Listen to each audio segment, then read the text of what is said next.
Okay, so I'm going to begin by apologizing perhaps for the quality of this video. I'm just going to use a screen record in order to get it done quickly. This video is about, I'm calling it my guitar ukulele hack. So what I want to demonstrate is how if you are trying to play ukulele chords and you happen to only have a guitar, how can you use a guitar in order to play the same chord shapes that you play on a ukulele? So what you need to know is that ukuleles and guitars are related. The bottom four strings are tuned at the same intervals that that a ukulele is tuned at. So this is how it works. If you have a capo, and a capo is a tool that you put on a guitar. This is my shub capo here. It's a tool that you put on a guitar to change the key of the instrument by shortening all the strings. And I'm going to place my capo, sometimes pronounced capo, not sure the correct pronunciation there. I'm going to put it at the 5th fret. Here we go. 1, 2, 3, 4, 5. When I place a capo on an instrument, I want to rest the capo over the strings so that they're touching all the strings, and then adjust the tension on the capo so that the strings don't slip side to side. Otherwise, that'll put the instrument out of tune.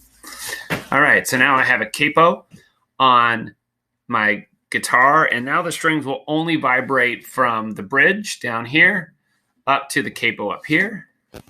So this string that used to be a E is now playing an A. This string here that used to be playing a B is now playing an E. This string that used to be playing a G is now playing a C. And this string that used to be playing a D is now playing a G. And so those are the 4 strings that you would play on a ukulele. So now I can find my C chord. And as long as I don't play these 2 upper strings, I can play all the same chords that I would play on a ukulele on a guitar. So there's my C chord. C7, F, G, G7, A minor, C, etc. Okay. Again, as I've mentioned before, you're not playing the top 2 strings of the guitar. They're not part of that. The other thing that I would tell you about this is that the G note that is part of that chord, on a ukulele, it's often tuned an octave higher. It's a high G note, and this one here is a low G note relative to the other strings. So this would be your lowest string, with each string getting a note higher. You can buy ukuleles actually that, or you can tune a ukulele if it's a concert or bigger to have a low E string. But most ukuleles don't follow that pattern. They have a high G, then followed by a C string, an E string, and an A string. Sorry, you couldn't see that. High G followed by a C string, an E string, and an A string.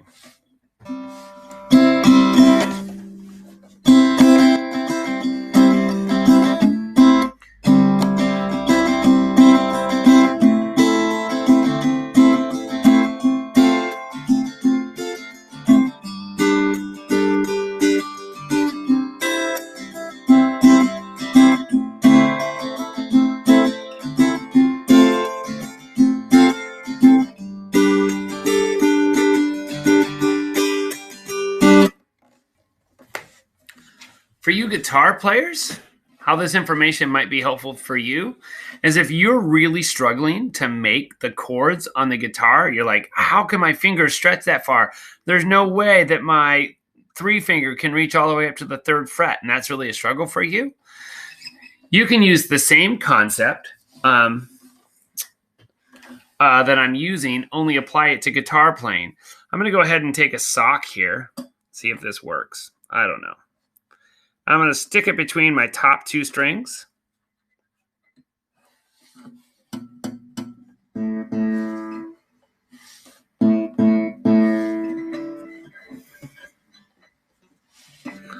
And wrap it underneath. So what I've done is by sticking this sock kind of wrapped around those top two strings is I've muted them so that they will no longer, yeah, that's right. That's really classy. So I've wrapped it around the top two strings. I've tucked it under this string and I've tucked it under there. So now when I hit these strings, they don't want to ring out. So now when I play just the bottom four strings,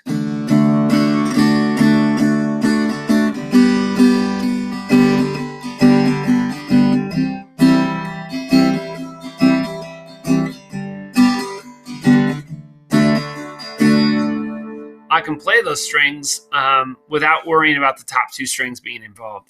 And so I can start building up my finger strength, and I can start learning chord shapes that will apply to a guitar and also to a ukulele without having to worry so much about that stretch. And so this might be a good place to start on a guitar if it's been really frustrating to try to get that stretch in. You can start by just muting those top two strings and then playing ukulele chord shapes on your guitar. So on a ukulele, this shape is F. On a guitar, this shape is C, if you're playing it at the without a capo on. So a full C looks like this. It includes this extra finger on the third fret playing on the A string. But if you just play those two, that's a C chord, which is one of the chords that we've been working on in class. So, row, row, row your boat gently down the stream. Merrily, merrily, merrily, merrily, life is but a dream. C chord. The other chord that we've been working on is how to play an F chord. And so the one that we've been working on here in class only uses the bottom four strings. And again, it's pinching that those bottom two strings and then putting your second finger on the second fret and your third finger on the third fret. There's that F chord. I want to say that on a ukulele, this would be a B chord. That's how you play B on ukulele. But on a guitar, that's F. And then you can play any of the other shapes that you know. This here on a guitar is a G chord, and on a ukulele, it's a C chord. So I'm playing the same shape, but it's playing a different chord. Go ahead and try that out. If you happen to know D chord on the ukulele, that is a, I'm sorry. If you happen to know G chord on the ukulele, it's a D chord on a guitar. And then A chord.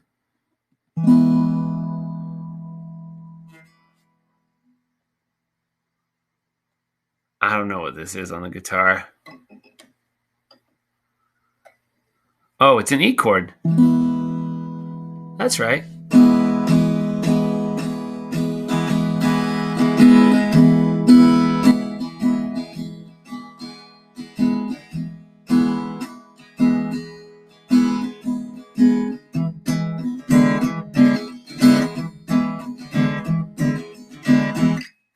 So if you happen to know some ukulele chords, that's a way you can play around with them on the guitar. And if you are struggling to hit the full chord, try those partial chords on the bottom four strings of a guitar. Also, if you want to play ukulele and you have left your ukulele at your house while you're visiting your grandma, hypothetically, you can put a capo on the 5th fret and voila, mute the top two strings. You've got yourself a ukulele. Awesome. All right, that's it. Peace.